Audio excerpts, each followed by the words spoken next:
Playing in the place. We had a couple tunes off the 1986 EP.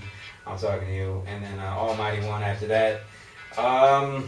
So let's talk about you dealing with the Ja over Evil family, because that seems to be the first, or it seems to be the next step that you took in your movements as an artist. The first step, I would say. It After was being the first born, step. and then I was born, and then I went to Ja over Evil. Yeah. You see? Yeah. It was just like that. But did you do much singing like growing up or anything? I always loved music. I've Yeah. always, my earliest memories have just been music, stir it up. Yeah. I can remember that from when I was 3 years old. Yeah. So, Were you involved with any performing arts in school or anything like that? I used to sing in the chorus or whatever in school, but it wasn't really no major thing. Like, I just liked music. I always listened to it all the time. I remember being in class, and I went to a Catholic school growing up here in Brooklyn. Me too. And I used to run the headphones up my sleeve and put them in my ear and sit there in class and listen to music. Yes. I remember that trick quite well, yes. I just couldn't get enough. Yes. So it's always been my best friend, It's always been right there, so it's very familiar to me, and now it makes much sense to me. And I'm saying, oh, okay, this is why I like music so much. Yeah, because you're dealing with Ja over Evil. That's when you began seriously pursuing music and feeling like you could make that happen. Like, I just went over there. I started hanging out with the Gideon. Mm-hmm. Pick up Gideon right now. My brother. He's out in France on the musical mission, and it's a joy just chatting with him. I think he just reached there today. Yeah. But same way, Sela and Gideon. Sela, big up yourself. Sela, the conqueror, same way, For real, yeah. Sela is the producer and Gideon is the artist. So when I first linked with them, I just heard a rhythm playing. I was at the studio. I heard something playing, and I just started saying, "What you gonna do?" Yeah. And then I just had a little melody in my mind, and I was singing it, and Giddy was like, "You need to come back and record that." Yeah. And he said, "Come on Friday." So I went to St. Mary, and I went out by the beach, out by a rockabess, and just hold the vibes, make up some lines, and I came forward like, well, why not? I've always wanted to do this since I was a child. Yeah. And here's somebody giving me the opportunity and giving me the green light. So all I needed was that green light, So big up Gideon every time. Sela, you're large. DXL. Oh, you mean? Now, do you naturally feel that, do you ever really have doubts about what you could do, or have you always had like this kind of confidence that you? No, I've always had a confidence. Yeah. I knew that I was supposed to do this, but I just needed that green light. That's what I'm saying. Yeah, because I mean, you started the clothing line when you were very, very young. Like, not a lot of people are that focused when they're 18. Yeah. You know what I mean? And think like, I could really make this happen.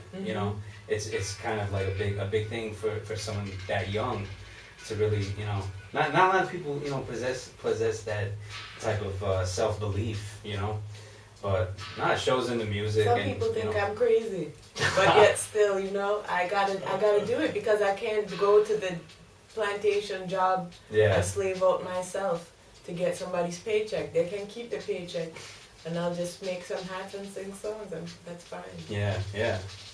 I like that. I like that outlook, Chilling. Yeah, I'm flying out. You going to work. Yeah. So relax. Don't say I'm crazy. Nah, man, you're probably more sane than most people, right? But yeah, the EP you released, was this I'm talking, was the first tune you did? That was the first song we recorded, We recorded that song in June of 2013, right? So this has been 2 years. Within 2 years, we recorded all these songs, released them, shot like 5 videos, released videos on Large Up, released videos on World of Reggae. Yeah.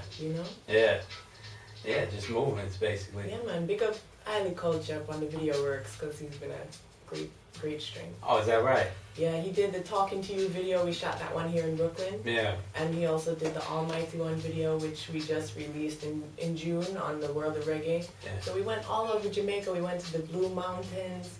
We went to Blue Lagoon in Portland. We went to Blue Hole in Ochi.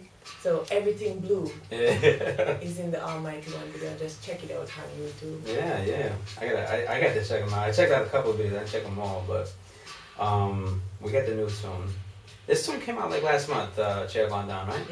That came out on the Conscious Rhythms project. Yeah, that's a compilation coming out. A compilation. It has Midnight on it, Ross Batch, Mother Nile, President Brown, Man Like Perfect. Yeah. Messenger Sela. It's got some heavy hitters on there. Yeah, I can see. And of course, yours truly, Tough Like I Am. Exactly. I can see you like fitting in with the vibes of those people, especially like a group like Midnight. True.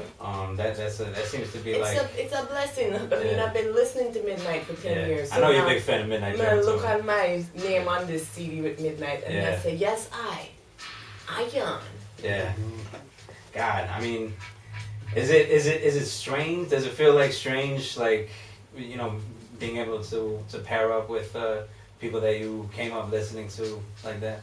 It feels a little bit strange, but it's just a joy. It's just like exhilarating, just like the idea that September 19th I'm gonna perform on the same stage with Third World on Yoga Reggae Fest in DC. I've been listening to Third World and all them things we grew up on. Yeah, that's a big group too. That's a big group, That's the group. Yeah, that is the group. Yeah. I mean, because I feel in the reggae world that it's a lot easier to connect with people who you grew up listening to. It's true.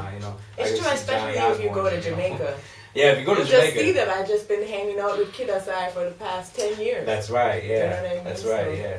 I said that we have to make all these connections and all this into something. Yeah. I can't just come here and just know all these people and be around this studio and this person and that person and all these legends and all these youths doing all this fabulous music.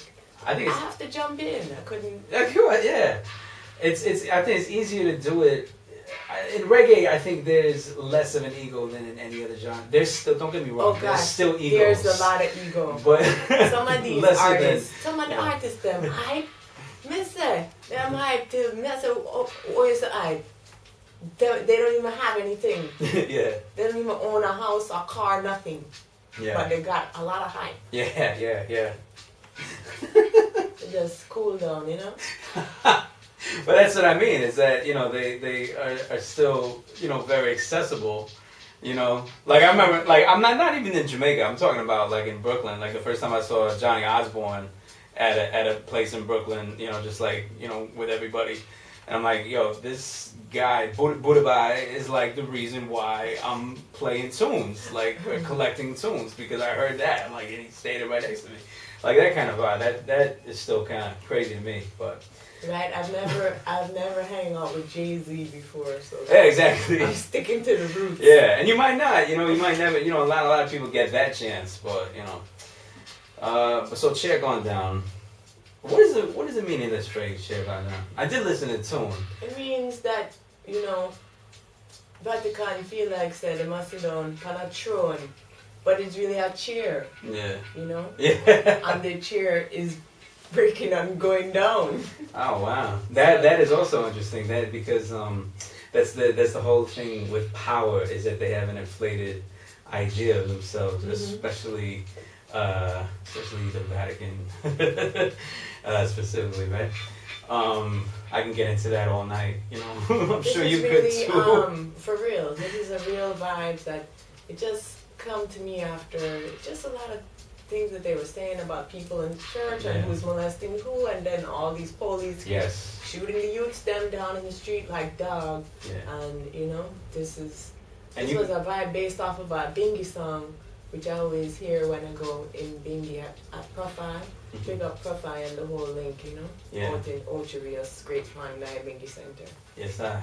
So I tried to just adapt a little vibes and come with the verses, and it's really potent because when I wrote the song was the first time they started having all these riots and all this chaos going on in Ferguson, and then almost a year later when the song released, the same thing is going on again. Yeah. It's the more things change, the more they stay the same, essentially, I would say. But Chair Gone Down, Tough Like Iron. We're gonna get into this tune right now, then we're gonna wrap it up. Shantytown, VBoxRadio.com.